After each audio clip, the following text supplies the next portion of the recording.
Hi, in this video I'm going to cover how I insulated my vehicle, but I also want to cover ambulances in general. And when I bought my ambulance, one of the reasons I picked an ambulance is because in all my research it said they were really well insulated, much better than RVs or something you might purchase.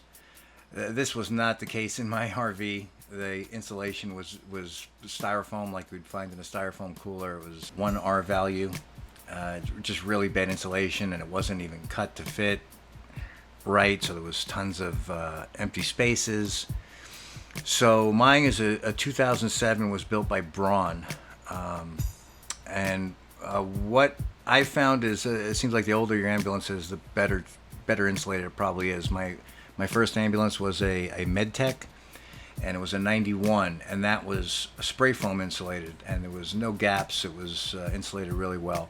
I think as time goes on, they just get cheaper at how they put this stuff together. It was surprising in mine because I purchased it from a firehouse in the desert, and you would think it would be better insulated, but it was just really bad. So I replaced it with the highest foam insulation I could find, not spray foam, just regular foam that I cut. I'll put a link up here to what I used, and then I covered the seams. I cut it to fit perfectly, so there was no gaps. But then I also covered just slightly over the aluminum beams with foil tape, just to hold it in place and cover up any tiny little gaps there might be.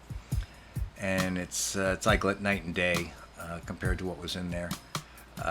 If you're comfortable doing spray foam, that might be the best way to go for the highest R value. I know it's messy. When I did my research, I found if it didn't mix properly, you end up with a mess that you have to clean up because it won't cure. So I decided to just go with this, and it was really simple, and it didn't take very long, and it was like I said, it came out really nicely. Now I also want to talk about what you're going to find in your ambulance, because when I bought my first ambulance, I was scared I wanted to change the walls, but I was afraid, and I never did in that one. I did take off a little piece that was easy to take off and replace. And that's how I found that it was spray foam underneath. On my 2007 Braun ambulance, I could see that it had vinyl or plastic walls, which you probably have as well. And again, depending on what year you have, if you're like me, you're going to be scared to pull the walls off, because if you change your mind, it's almost going to be impossible to get them back on the way they were. So let me tell you what's going to be back there. If your walls are plastic or vinyl, you're probably going to have some rivets or screws that look like they're holding those panels on. They are not.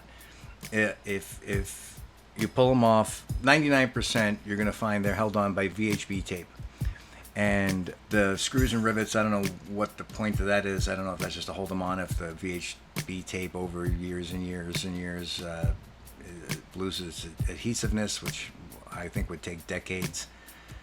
But it's not what's holding it on. It might just be to hold it on when they place it on while it cures, because VHB tape actually it seeps into all the nooks and crannies in the metal and whatever surface it's applied to over, I think it's 72 hours before it's completely on there. And when it's on there, it is not coming off without destroying whatever it's attached to the frame of the ambulance, especially if it's metal. And to get it off, you can probably, especially if your ambulance is older, if you can get a corner up, you can probably pull it off the VHB tape once you drill out the rivets and remove the screws. But the VHB tape is going to be stuck to the frame. And do not try to get this off with a hand tool and scrape it off. You will be doing it forever. It's gooey, and it's just not going to come off that way. You're going to need this tool, and I'll put a link up to it. And it's a power tool, and I don't know what the actual name is. I'll put it up in a link when I look it up. But it's basically a scraper. It's got like a chisel front piece that goes back and forth and scrapes it off. And it will take it off really easily. You'll have to go over it a bunch of times to get it all off, but it doesn't matter how gummy it is, it's going to take it off if you use this tool. And then after I did that, once I got all the black from the VHB tape off, I wiped everything down repeatedly with acetone, or I think I used acetone, but you probably use isopropyl alcohol too. You just want to get it so that there's no residue left on there, because you're going to have to apply VHB tape again. And it'll come in, you can get it in a 2-inch wide size, which will fit perfectly over each of your pieces of frame. Most likely you'll have 1 foot by 1 foot squares. My ambulance was a little unique, so it didn't have the 1 foot by 1 foot because of the setup on the inside. It has 2 bench seats, one on each side, instead of having the one side with a desk, and then it also has these odd doors that open up onto the bench seats on both sides. I think that's why they did it this way, but almost every ambulance I've seen, it's like just squares, repeated squares over and over again, 1 foot by 1 foot. Might be some deviation if there's something where they can't make it 1 foot by 1 foot. That's pretty much what you're going to have, almost like a honeycomb.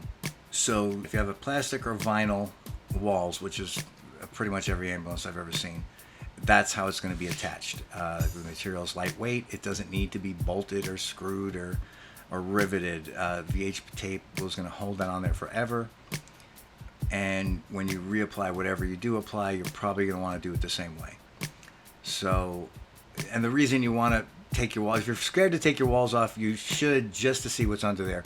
Especially if you have a later model ambulance, because I can almost guarantee you you're going to want to re-insulate it. It's probably gonna be the same thing I had, styrofoam. It's gonna be sloppy. There's gonna be gaps, and it's really cheap to do. I doubt I spent $60 on the insulation. I think I bought 2 slabs in for insulation. I had a bunch left over, and I was able to fill everything in and do it perfectly so that there's no gaps. And I can physically, when I touch the walls, feel the difference from what it was to what it is now. As far as my walls go, I don't know if I'd do this again. It looks really nice, but you're just putting metal on top of metal almost. I mean, you have the VHB tape in between. But I went with diamond plate. I'll put a link here. I bought the metal from Cuts Metal, and it comes in big rolls. And you'll need a metal shears, electric ones, not manual ones. And you can use, when you pull off the walls, you could use those as a template to cut out your pieces of metal that you're going to put back up. And like I said, it looks really nice. You'll probably lower the temperature inside a little bit if you went with some kind of wood, but I do like the look of it, and I don't know if I would do it again if I bought another ambulance. But I'm happy with what I have. It's exactly how I hoped it would be. So you want to cut it out. There's trim pieces you can buy that go around the edges. I suggest you get those. The way you're going to want to do that, well, at least the way I did it, the easiest way I could figure out to do it, because like I said, once again, you're going to cover every single piece of support metal in that frame with VHB tape, not just a little bit here and a little bit there, top to bottom. You want to go across every single piece of metal, and once you touch the metal to it, it is not coming off. You're going to ruin that piece of metal if you try to resituate it, if you don't have it set up perfectly. And it's easy to do if you just follow it from a corner. You got to line it up perfectly, put it down on one spot, and then kind of smooth it down as you go along. But you can mess it up. I did mess up one piece and had to tear it off and destroyed it and had to redo it. As far as the molding, the edge pieces, what I did was I put some VHP. I cut those all to fit, cut everything to size, and then I actually attached the molding to the metal, the diamond plate, before I tried to attach it. So you're literally attaching everything. And once you get it on there, like I said, it's not coming off. The molding and everything will be fine. Mostly you just want the molding because it's metal and there'll be sharp edges. There's probably cheaper ways to do this. My ambulance was very industrial looking, and it was too much stuff I would have had to change if I wanted to go with wood walls and do things in more earth-tony wood finishes. So I went with the gray diamond plate. And it's probably a little more expensive, I would imagine, than doing the wood. I didn't price the wood, so I'm not sure, but I can't imagine it would be the same amount. With everything, the everything I needed to do all my walls, and I did everything in the diamond plate that was removable, that wasn't a cabinet already or something. I think I spent $700 with the molding and everything, which again is a little expensive. It depends what kind of look you want. If you're gonna go with if you would like to go with something like this, it's not going to be cheaper. It's just about what it's going to be. I did buy a little bit too much diamond plate, but then I ended up using that in other places that I didn't originally plan on using it. So I literally used every single piece of diamond plate I bought, but I did buy a lot. So depending on how big your walls are, they'll probably be smaller than mine because, like I said, both sides of mine were bench seats.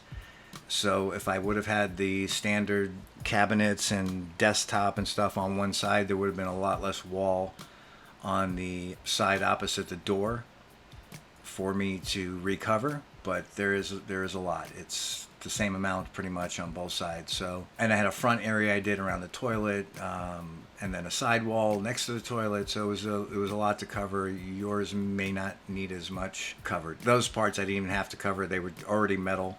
But I figured I had the extra diamond plate, so I might as well make it match. And then I even put a little bit inside the cab on the behind the seats. That's pretty much it. I would, like I said, I would suggest you do look under and see what's under there, because if it's, I don't know when they started doing that, but like I said, mine's a 2007. So if you've got a 2007 or later, especially if it's a Braun, I don't know if they all did the same thing at the same time, but they seem to do everything at the same time, so I would imagine it's cheaper than spraying the insulation. At some point in history, they just stopped doing that and did it this way. So I would look to see, because especially if you're going to be camping out in the desert or anywhere where it gets really cold or really hot, and you've got this, I mean, they might as well not even have put this insulation in my ambulance. It literally did nothing.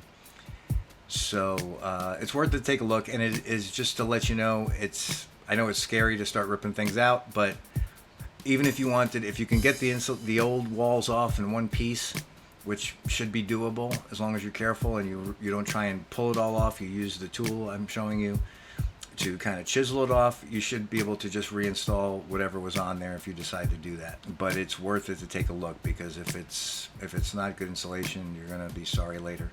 And I did mine, I decided to do mine after, like I already had finished the kitchen, so I had to take the whole kitchen apart to get the wall out to see what was behind it. So I would suggest that'd be the first thing you do before you start building beds or kitchen cabinets or adding anything in. Get those walls off, because anything you do is probably going to hinder getting the walls off later in the build process. So anyway, that's my 2 cents worth of information. I know every ambulance is different, so you just kind of have to see what you have and see what you're going to use it for, where you're going to be going, and what you're comfortable with. But just to let you know again, it wasn't nearly the big deal I thought it was going to be, tearing the walls off and redoing the insulation and putting new walls on. It was actually one of the easier things in my build process. So if you're handy with tools at all, then you can, like I said, you can use the old walls for a template to trace whatever it is, wood you're going to put up, or diamond plate, or whatever it is. That's what I did. Hope it's helpful. Thanks.